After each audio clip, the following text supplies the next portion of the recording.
Tiga pemain keturunan berpotensi susul Iver Jenner ke timnas U20. Siap naturalisasi? Berikut adalah tiga pemain keturunan yang berpotensi menyusul Iver Jenner dan Justin Hubner ke timnas Indonesia U20. Siap dinaturalisasi? Sebagaimana diketahui, sudah ada dua pemain yang menjalani proses naturalisasi untuk memperkuat timnas Indonesia U20. Mereka adalah Iver Jenner dan Justin Hubner yang sudah bergabung dengan TC skuad timnas U20 bersama Sintayong. Walau proses naturalisasi masih berjalan, di mana Jenner dan Hubner juga masih belum resmi menjadi WNI, namun mereka sudah tampil dalam dua laga uji coba terakhir di Turki. Mereka ikut diturunkan dalam laga uji coba kontra Merum SK pada Jumat 11 November 2022 dan laga melawan Al-Adalah FC Minggu 13 November 2022. Justin Hubner bahkan dipercaya untuk mengeksekusi tendangan bebas dari dalam kotak penalti Al-Adalah FC, walau akhirnya ia gagal menuntaskan peluang menjadi gol. Saya sangat senang bisa mendapatkan kesempatan main bersama teman-teman. Saya berharap bisa ikut membanggakan Indonesia, ucap Justin Hubner via PSSI.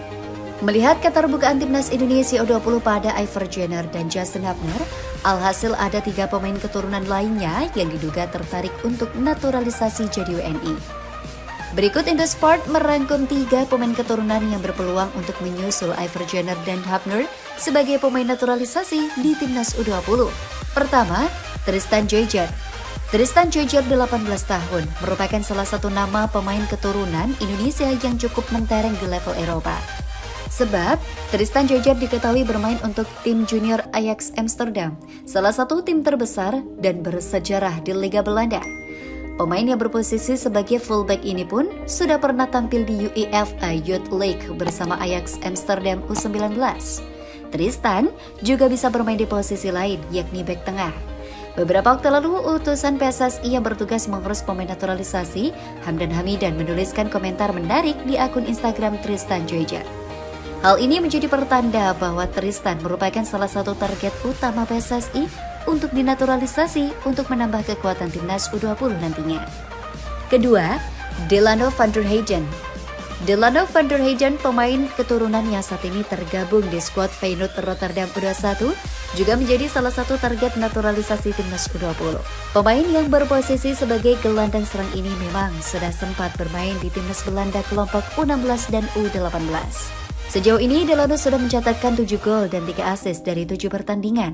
Dia juga mencetak hat-trick saat Feyenoord menjegal ADO Den Haag dengan skor 7-3. Diketahui timnas U20 juga akan tampil di Piala Dunia U20 2023, di mana klub-klub besar akan memantau ajang ini untuk mencari bibit-bibit unggul pemain muda. Jika Delano mau dinaturalisasi dan tampil apik bagi timnas Indonesia di Piala Dunia U20 2023, bukan tidak mungkin ia akan mendapat tawaran dari klub-klub besar. Ketiga, Milano Jonathans.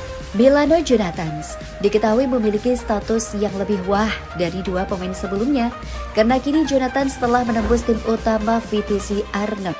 Milano Jonathans turun sebagai pemain pengganti saat VTC Arnhem bermain melawan Sparta Rotterdam, walau akhirnya tim harus tumbang dengan skor telak 0-4. Saat itu Milano Jonathans mencatatkan penampilan selama 8 menit di pekan ke-14 Liga Belanda 2022-2023. Barangkali hal ini yang membuat Sintayong tertarik padanya. Sejauh ini Milano Jonathans juga sudah mencatatkan 6 penampilan. Dari semua aksinya itu, Jonathans melesakkan 1 gol dan 1 assist untuk VTC Arnhem U21. Jonathans menjadi pemain yang paling berpengalaman dibandingkan para calon pemain naturalisasi timnas U20 lainnya.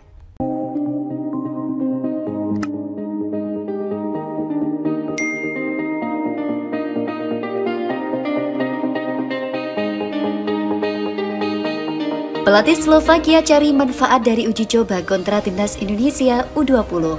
Rusnak menganggap uji coba melawan timnas U20 sebagai kesempatan yang bagus untuk mengevaluasi kemampuan tim besutannya.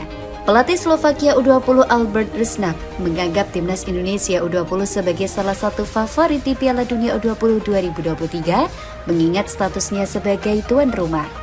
Slovakia mulai melakukan persiapan menghadapi Piala Dunia U20 dengan menggelar pemusatan latihan Spanyol. Seperti halnya timnas U20, mereka dijadwalkan bertolak ke negeri Matador hari ini. Selama berada di Spanyol, Slovakia mengagendakan 3 pertandingan uji coba. Mereka terlebih dahulu menghadapi Jepang Kamis 17 November dan selang 2 hari kemudian bertemu Indonesia. Arab Saudi menjadi lawan terakhir uji coba ini pada 19 November. Saya mengajukan permintaan agar kami menjalani TC di luar Eropa pada November, atau setidaknya menghadapi tim yang bukan berasal dari benua Eropa. Ada tawaran dari Spanyol yang mengajak kami beruji coba melawan Jepang, Indonesia, dan Arab Saudi, ungkap Rusnak. Sebetulnya ada Prancis dan Spanyol, tapi Prancis tidak ingin beruji coba lagi dengan kami, karena sudah bertemu 2 kali sepanjang tahun ini. Kami berencana menghadapi mereka pada Maret tahun depan. Kami juga berencana menghadapi tim asal benua Amerika. Rusnak mengatakan uji coba ini akan bermanfaat bagi tim besutannya menjelang Piala Dunia U20. Apalagi Indonesia dipastikan menjadi salah satu peserta, sedangkan Jepang dan Arab Saudi berada di grup D Piala Asia U20 2023. 3 pertandingan uji coba melawan Jepang, Indonesia, Arab Saudi akan menjadi bahan evaluasi yang fantastis. Setidaknya 2 dari 3 tim ini akan tampil di Piala Dunia, kata Rusnak. Indonesia tuan rumah, sedangkan Jepang berada di grup yang sama dengan Arab Saudi di Piala Asia. Keduanya merupakan tim yang difavoritkan lolos dari fase grup. Kami sudah mempelajari rekam video pertandingan ketiga tim itu. Saya ingin melihat apakah kami akan bisa mengimbangi mereka. Jika kami mampu melakukannya, maka persiapan berjalan dengan baik.